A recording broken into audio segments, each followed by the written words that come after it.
আমরা মূলত আজকে রাষ্ট্রীয় মহিলা কংগ্রেসের অধ্যক্ষ আলুকা লাম্বাজি আমাদের যে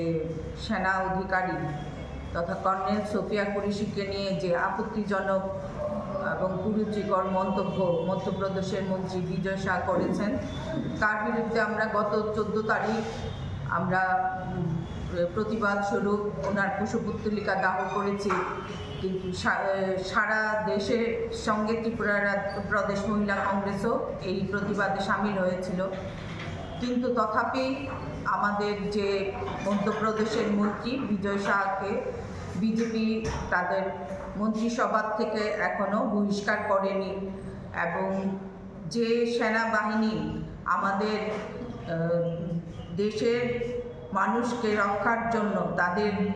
জীবন হাতে করে